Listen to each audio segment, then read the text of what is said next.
지난 한 해는 우리가 교회가 언약 가정을 세우는 예수촌이라는 그 목표 아래 달려왔습니다. 내가 언약 가정을 결정하는 것이 아니라 하나님을 우리 가정을 불러주시고 너와 내 집이 구원을 얻으리라 하시는 말씀대로, 그리고 아브라함의 가정을 선택한 것은 너와 내 자식과 자손들을 잘 가르쳐서 하나님의 의와 공도를 잘 가르치라. 근데 어떻게 해요? 나에게 순종하라. 그럼 내가 네한테 약속한 거 다 줄게.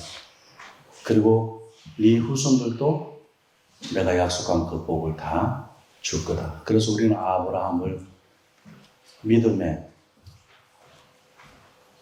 표상으로 삼고 믿음의 아버지, 그리고 또 우리는 복의 근원이다 이렇게 이야기합니다. 아버지는 복의 근원입니다. 그래서 아버지가 하나님 앞에 바로 서는 것이 굉장히 중요합니다. 지난주에는 어젯밤에는 지난 한 해 동안 우리가 언약 가정을 세우는 예수촌에서 올 새해에는 이제 어떻게 한다고요? 언약 자녀를, 언약 자손을 이어가는 예수촌, 이렇게 2023년 새해에 또 우리가 이 한 해 동안 달려가야 할 그런 방향입니다. 우리 자녀들 하나하나를 제자로 삼아야 되겠죠? 그냥 내비두면 안 돼요. 우리 자녀들 하나하나를 아침마다, 저녁마다 그냥 내비두면 안 돼요. 다른 건 몰라도 축복하는 거는 포기하면 안 돼요. 학교 갈 때도 축복해주고 믿음으로 가게 하고, 오늘 하루 복받은 자녀답게 살다가 저녁에 또 아버지의 그 축복 기도 안에서 평안한 잠을 잘 수 있는 그런 자녀들로 매일매일 보셔야 해요. 현 교수님 이런 말씀 하셨어요. 자는 아이 다시 보자. 세대 차이 있나 없나. 하루만, 우리 1년만, 한 달만 틀려도 서로 자기들끼리 세대 차이가 있대. 그런 시대를 지금 우리가 살아가고 있어요. 하물며 세대가 다른데 그 차이를, 그러니까 차이가 없다는 게 비정상이겠죠. 그죠? 그런데 성경을 보면 교육은 세대 차이가 없는 신앙으로 이어져 가는 것이 교육이에요. 이 세상은 세대 차이로 하루하루가 다르게 돌아가고 있지만 우리 가정은 어떻게 해요? 이 자녀들을 세상의 것을 좋아하는 것, 유행을 따라가는 것, 언어를 흉내내는 것, 우리가 입고 모양 내는 것을 흉내내는 것 다 좋아요. 그러나 정신은 빼앗기면 안 돼요. 신앙은 빼앗기면 안 돼요. 그래서 어떻게 해요? 이 정신은 하나님의 말씀으로 무장하도록. 그래서 말씀을 가르치는 일도 소홀히 하면 안 돼요. 어떻게든지 간에 우리 자녀들을 주님의 제자로 세워내는 일에 365일 순간순간 내 아이가 사탄의 제자가 돼서 살아가는지 우리 주님의 제자가 되어서 살아가는지를 자나깨나 진단해야 돼요. 그런 데서 우리 아버지들은 영적인 의사예요. 영적인 의사. 우리 아이들의 영적인 문제를 해결해주고 거기에 문제가 있으면 치유를 할 수 있는 그런 의사가 아버지들이에요. 그래서 원래는 그런 아버지들이 어떻게 한번 살아보자고요? 올 한 해 지나면서도 올 연말에 가서 2023년 연말에 가서 이런 별명 없으면 우리는 안 돼요. 목사는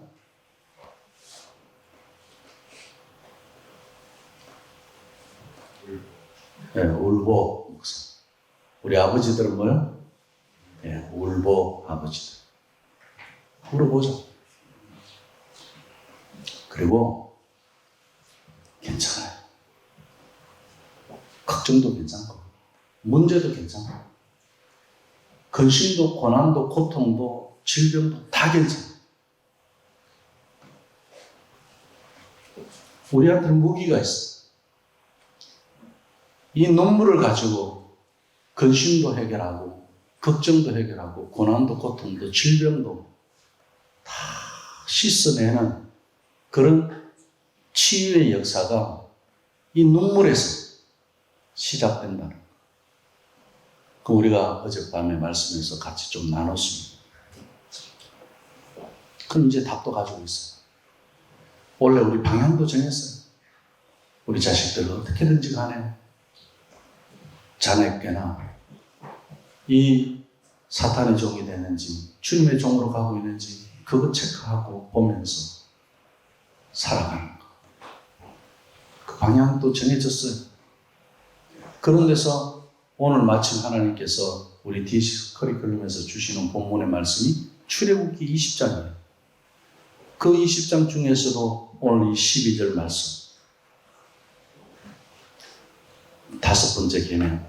내 부모를 공경하라는 이 말씀. 출애굽기 20장 12절 이 말씀이 신명기에 가면 5장에 나옵니다.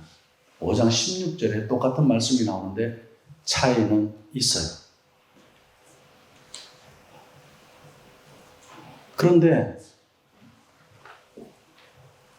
왜 모세는 출애굽기에도 십계명을 이야기하고 신명기에서도 십계명을 이야기했을까요?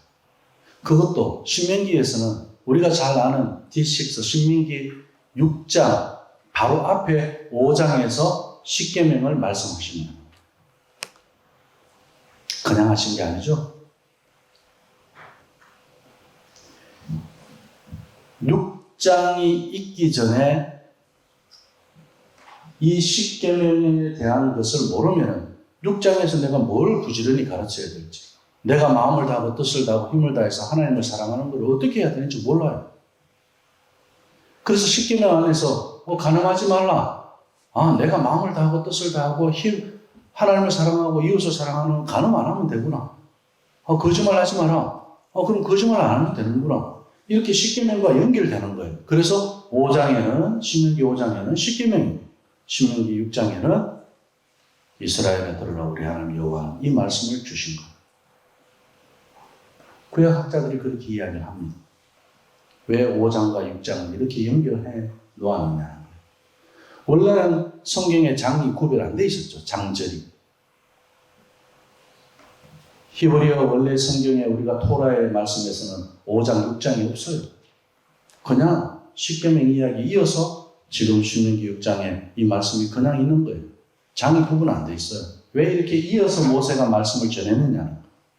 그 중에서도 십계명 중에 오늘 특별히 이 다섯 번째 계명 내 부모를 공경하라는 이 말씀을 우리가 주목하고자 하는 이유는 원래 우리 교회에 방향을 주신 이 것과 일치하는 말씀이기 때문에 얼마나 감사한지 몰라요.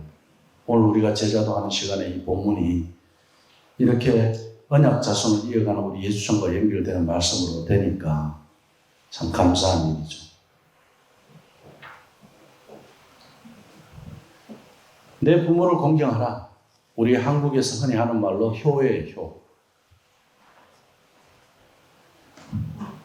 다른 말씀도 아니고 부모를 공경하는 것을 왜 십계명에 넣어놨을까? 그리고 그 앞에 4개 계명은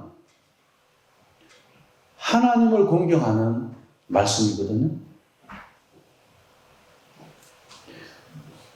여기에서 이 부모를 공경하라는 것은 하나님을 공경하라는 앞에 4개의 계명과도 연결이 돼요.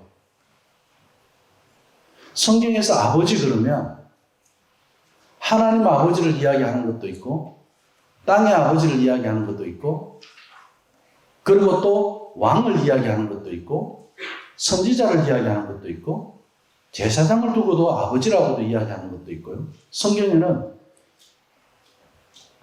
여러 다른 단어들이 하나의 뜻 안에서 같이 움직이는 단어들이 있어요.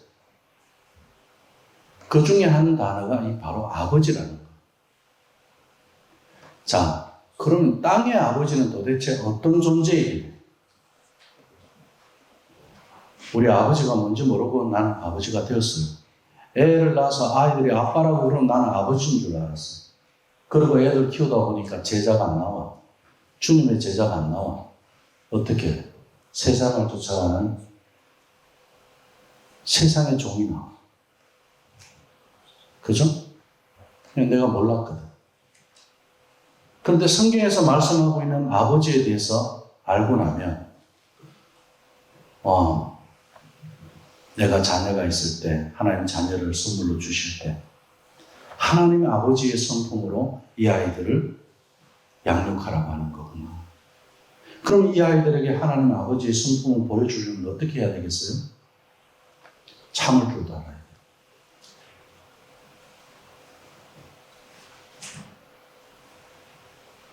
그리고 또 뭐 해야 돼요? 가르쳐야죠. 하나님이 아브라함에게 명령할 건 명령했잖아요.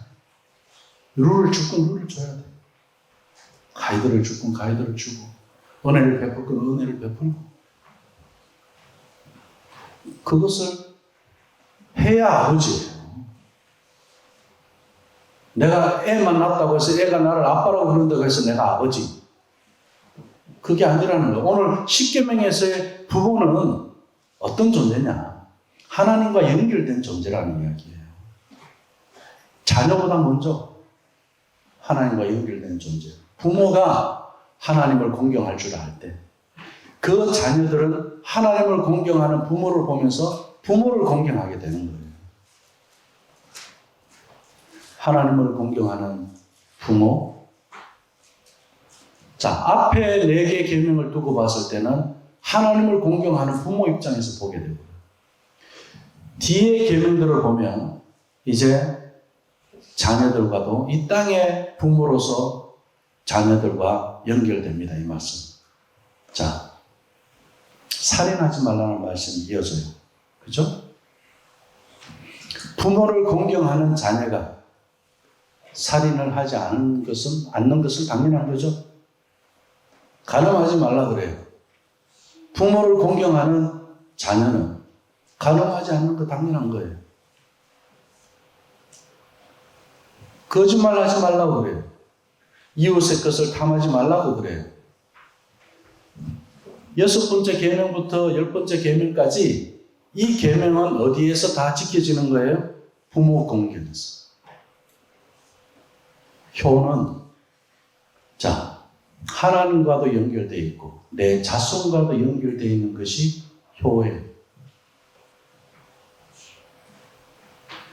그러면은 이 효를 왜 십계명 안에 넣어놨느냐?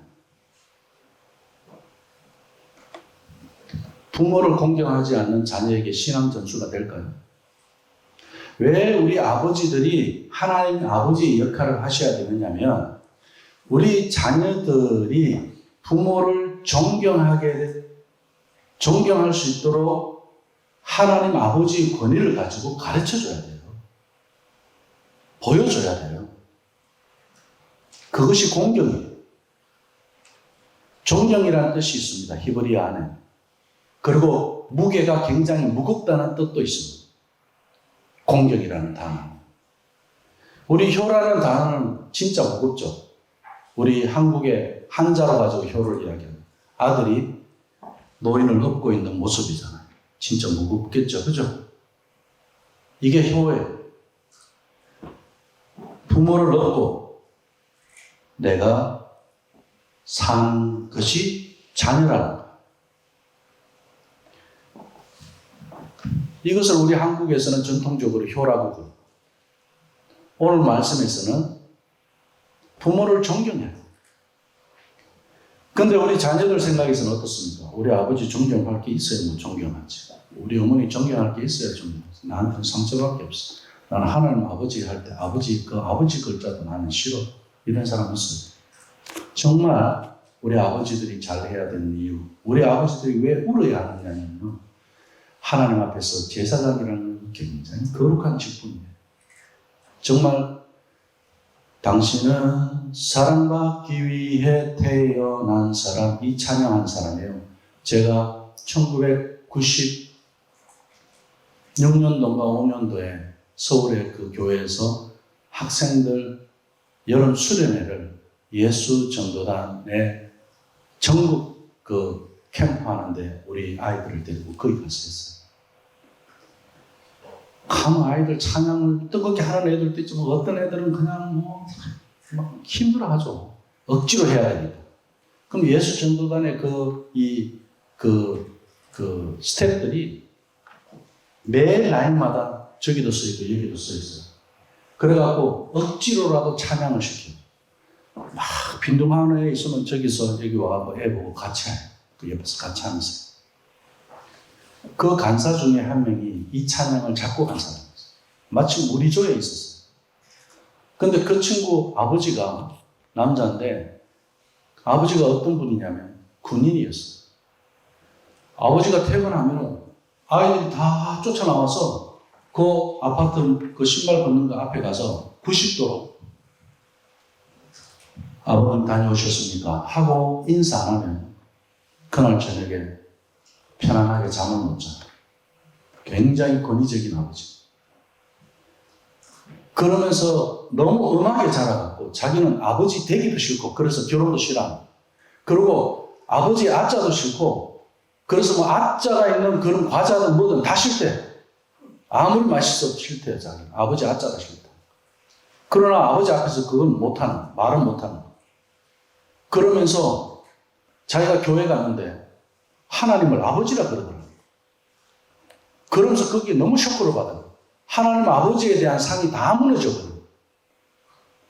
나에게 폭행했던 아버지, 나에게 벌을 줬던 아버지, 나의 생각을 무시했던 아버지, 조금도 나에게 어떤 여유를 주지 않았던 아버지, 아버지의 생각대로 하지 않으면 꾸중만 듣고 뭐 욕만 들었던 그런 나에게 매만 때렸던 그런 아버지, 한 번도 내가 아버지 품에 안겨본 적도 없었고 나를 칭찬도 한 번도 해보지 않은 아버지, 그런 아버지인데 하나님은 사랑이라고 그러면서 아버지는 사랑이라고 이야기하니까 얘는 안 믿어지고 받아들일 수가 없는 거예요.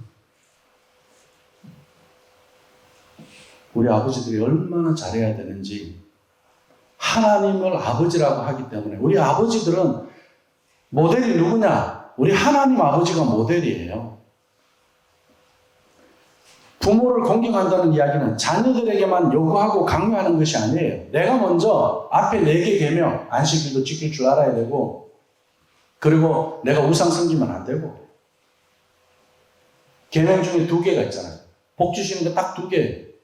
다른 건 전부 하지 말라 해서 뭐예요? 복 주시기로 약속했는 계명 중에 2번째 계명, 우상에 대한 거예요. 다른 신을 두지 않으면, 두게 되면 너는 3대가 저주를 받을 거고, 두지 않고 하나님만 경배하면 어떻게 해요? 1000대가 복을 받는다는 말씀이 2번째는. 그리고 5번째 계명이 뭐예요? 네 날이 장구하리라. 네가 땅에서 복을 누리며 살게 될 거다. 이 2가지 약속을 또 5번째 계명에서 주셔요. 복 이야기는 계명 10개 중에 2개밖에 없어요. 5계명이 지나고 나면 그 다음부터 복 이야기 없습니다. 하지 말라는 것만 했죠.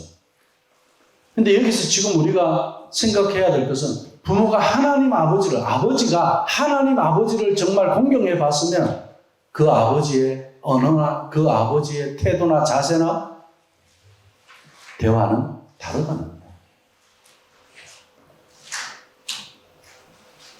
이 군 장성 아버지는 하나님 아버지를 경험하지 못했죠. 그래서 이 친구가 은혜를 받고 곡을 하나 지었는데, 당신은 사랑받기 위해, 자기가 하나님한테 사랑받기 위해 태어난 사람이라는 걸 교회에서 처음 알았다. 아버지가 나를 낳은 것은 나를 사랑하기 위해서 나를 낳았다라고는 생각을 꿈에도 못했던 그런 청년이었어요. 그러면서 이 찬양을 부르면서 아버지를 용서하기 시작했어요. 그걸 우리한테 간증을 해주더라고요.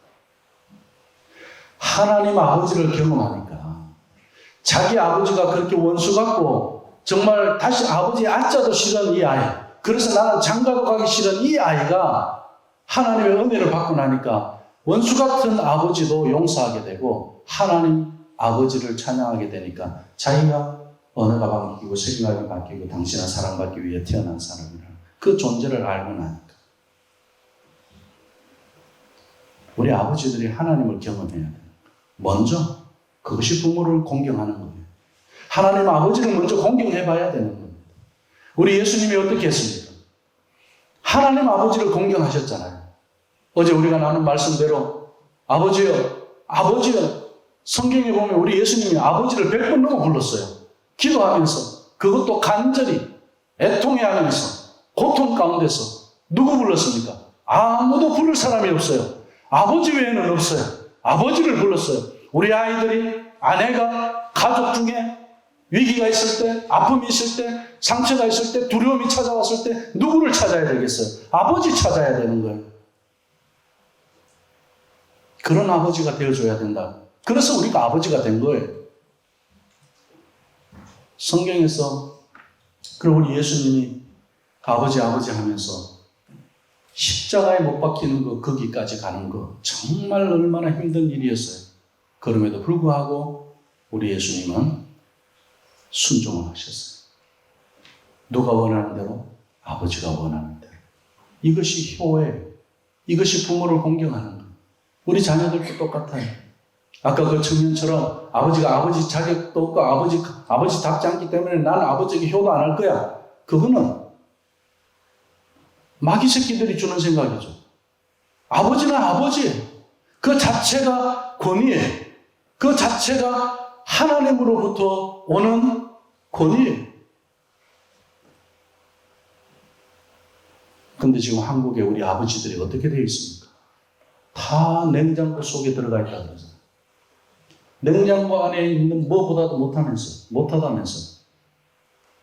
관심이 없대요. 아버지는 열심히 돈 벌고 가족을 부양하기 위해서 그렇게 눈치 보면서 회사에서 비굴함까지 참아가고 견뎌가면서까지 그렇게 해서 자녀들 유학도 보내고 공부시키고, 가족들 그렇게 부양했는데 아버지라는 이름은 가정에서 싹 빠져버렸어요. 제가 5년 전인가 6년 전에 목포 창조교회 D6 집회를 한번 간 적이 있었습니다. 그 교회에서 잡아준 그 숙소가 있었어요. 목포 앞에 그 바다가 보이는 아주 좋은 데였어요. 근데 저녁에 자려고 하니까 밖에서 좋은 통기타 소리가 나면서 옛날에 제가 대학 다닐 때 좋아했던 노래들이 막 들려요. 그래서 뭔가 하고 봤더니 이렇게 조명도 있고 하면서 사람들이 여기저기 옹기종기 모여갖고 있는 야외 카페 같은 그런 그 빛이. 그래서 가보자 하고 갔어요. 갔더니 이제 그 통기타 가수가 이제 노래를 부르면서 있는데 그 앉아있는 사람들을 보니까 젊은 연인들 빼고요. 나이가 있으신 분들은 여자만 있지 남자가 없어요. 아줌마들끼리 막 다 모여갖고 비싼 차 시키고 그 비싼 자리에 앉아갖고 돈 쓰면서 있는 거예요. 그때 아버지들은 뭐 하고 있습니까 지금? 회사 이 사람한테 지금 비굴한 소리 들어가면서 자존심 상해가면서 가족 부양하기 위해서 보내고 있는 그 시간에 여자분들은 거기서 즐기고 있더라. 그만큼 아버지의 위치가 사라져버렸어요. 누가 그랬을 것 같아요? 아내 때문에? 자녀들이 그랬을 것 같아요? 보이지 않는 사탄이 그런 거예요. 왜 그랬습니까? 사탄은 창조 때부터 가정이 생기는 것을 너무너무 싫어했습니다. 아담과 하와를 오죽하면 이간질하면서까지 이혼을 안 했으니 다행이지. 그죠? 가정 안에 죄를 집어넣어 버렸잖아. 오늘 우리 한국교회 아버지들, 한국교회 그 가정이나 믿지 않는 그 가정들이나 다를 바가 하나도 없어요. 아버지들이 쓸 자리가 없어요.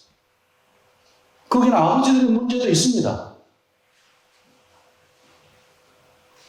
아버지들이 아버지의 정체성을 모르고 있었기 때문에 그런 거예요. 그래서 어제 전에 우리는 아버지들을 위해서 기도하자고 했어요. 잃어버린 정체성, 아버지의 정체성을 찾도록 하나님의 그 권위를 회복하도록.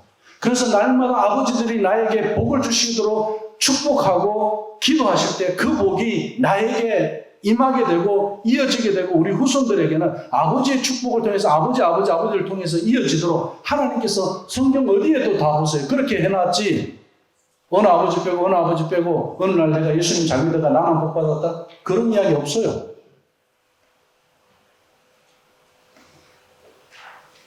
오죽하면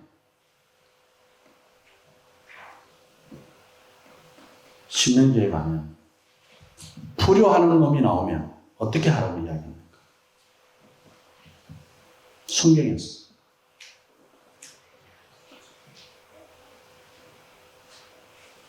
이것이 얼마나 중요하면 그렇게 말씀하셨을까요? 뭐라고 말씀하셨죠? 예, 죽여라고 했어요. 불효하는 자는 살려두지 말아라 했어요. 불효 자체가 이미 죽은 거나 마찬가지라는 뜻입니다. 그리고 왜 죽은 거와 마찬가지라고 말씀하셨을까요? 불효하는 자를 왜 죽이라고 말씀하셨을까요? 불효자를 통해서는 따라합시다. 신앙이 전수되지 않는다. 그것 때문이에요. 왜 십계명의 5번째 내 부모를 공경하라는 말씀을 넣어놨느냐면 부모를 공경해야 신앙이 전수된다는 이야기예요.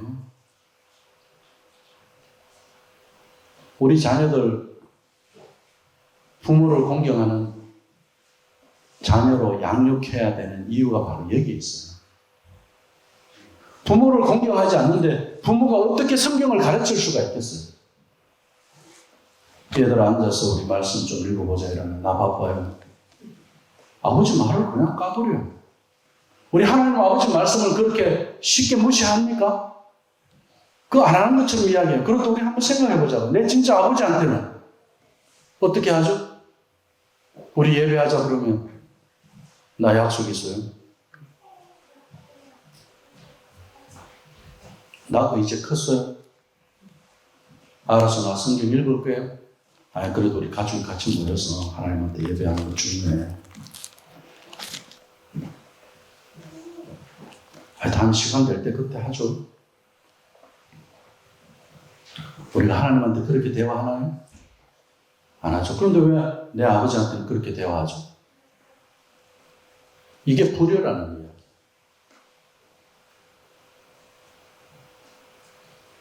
제가 이번에 크리스마스 때 기분이 좋았던 게 하나 있었어요. 우리 아이 중에 한 명이 제사장이 선물입니다. 그러면서 가져왔어요. 저한테 제사장이라고. 기분이 좋더라고. 이 가정의 제사. 그러니까 제가 생각을 해보니까 내가 오늘 하루 제사장으로서 가족을 내가 제사장 역할을 가족들한테 내가 잘했나 못했나 딱 생각하니까 쫙 필름이 돌아가듯이 내가 어떻게 해야 되는지 딱 그림이 나오는 거야. 너무 좋은 어느 거. 의도적으로 저한테 그렇게 말을 한 것 같아요. 제사장답게 사십시오 하면서 준 것 같아요.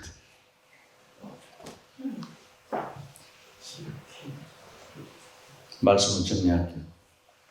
자, 그렇다면 이제 제가 종교개혁자 루터 이야기를 잠깐 하고 맺고자 합니다. 루터도요, 이 5번째 계명을 아주 특별하게 이야기했습니다. 대의를 문답에서 이 5번째 계명의 독특한 그런 위치와 그 의미를 정확하게 이야기하고 있는데 뭐라고 이야기했느냐면 하나님이 우리에게 살아계신 부모를 주셨다 그래요. 누가 우리에게? 하나님이 우리에게 부모를 주셨다 그래요.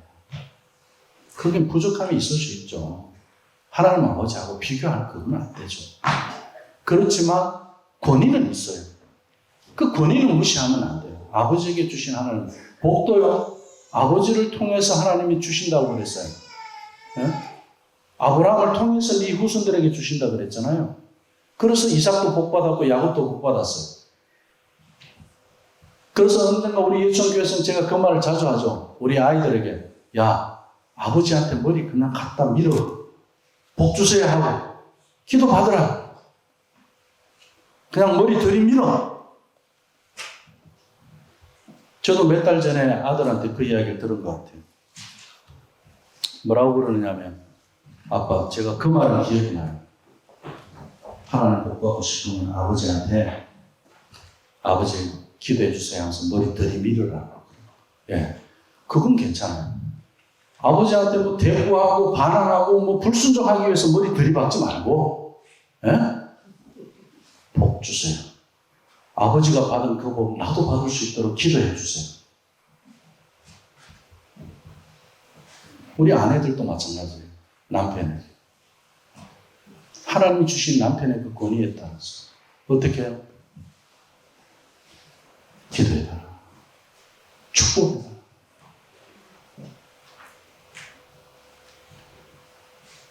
다른 걸로 들이받지 마세요. 제가 한국에서요, 가정예배, 그 어느 전사님 가정에서 가정예배, 같이 하는 거 도와드리다가, 아이들은 축복 기도를 해요. 그 전사님. 이제 사모님한테도 축복 기도 해주라고 했더니, 못하겠대. 근데 깜짝 놀랐어요. 아니요. 눌러줘야 돼. 그래야 안 들이받고, 제대로 들이받아. 그냥 눌러줘야 돼. 기도해드려요. 축복해줘요. 못하겠대. 근데 깜짝 놀랐어요.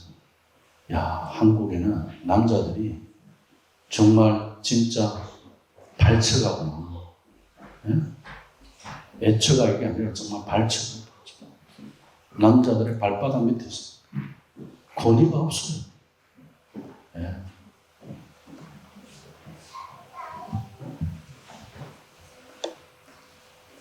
루터가 그랬어요.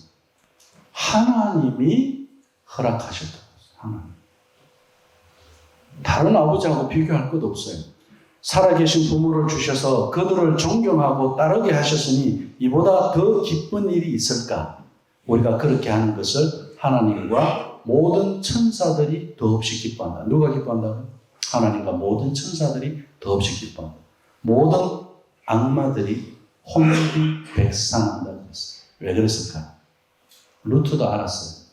사탄은 가정이 바로 서는 것만은 양보하지 않는다는 사실을. 그래서 어떻게 해요?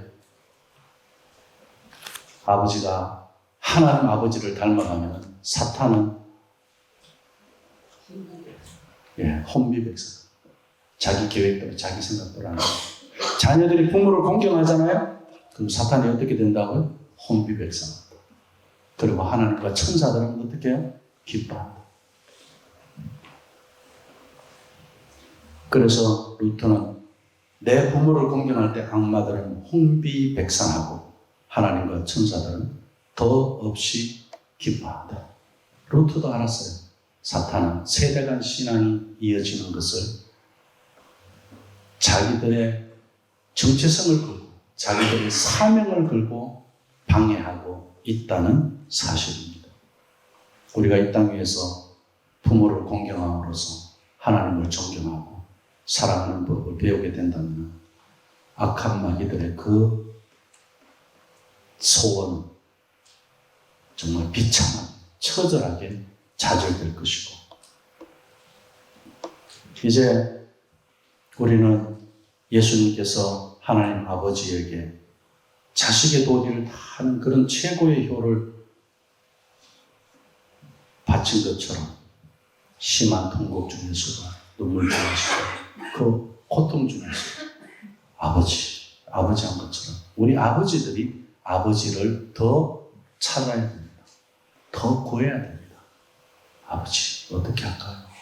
우리 예수님처럼 아버지 내 뜻대로 하지 말고 아버지 뜻대로 해주세요.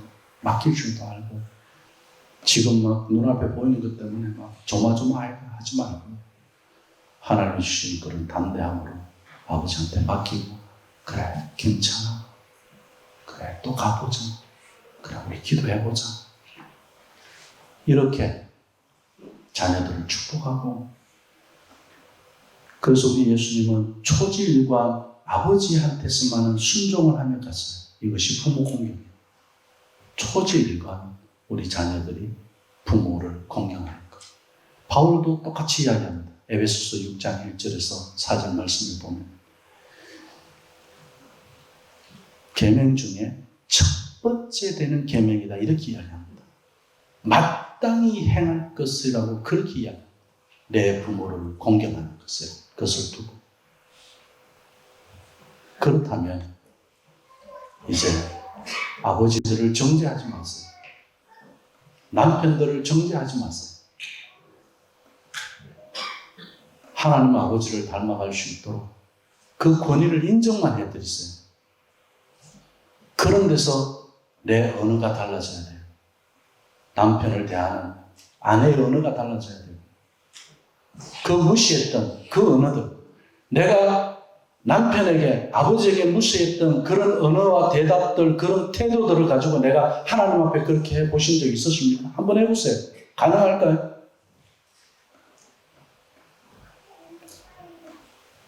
빌립보서 2장 6절에서 8절의 말씀은 하나님을 대하듯이 하라고 했어요. 모든 사람에 대해서. 그렇다면 그 모든 사람들 거기에는 아버지도 있고 어머니도 있고 자녀들도 있어요. 우리는 하나님을 대하듯이.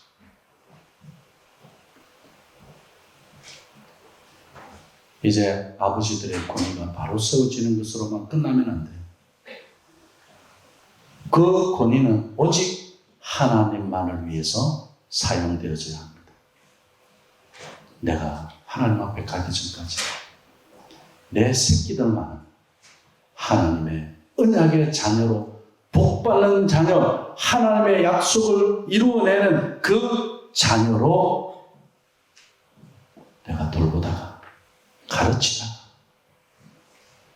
그렇게 이들을 세워가다가 하나님한테 갈 거다. 이것 하나 가지고 우리는 하루하루 사는 겁니다.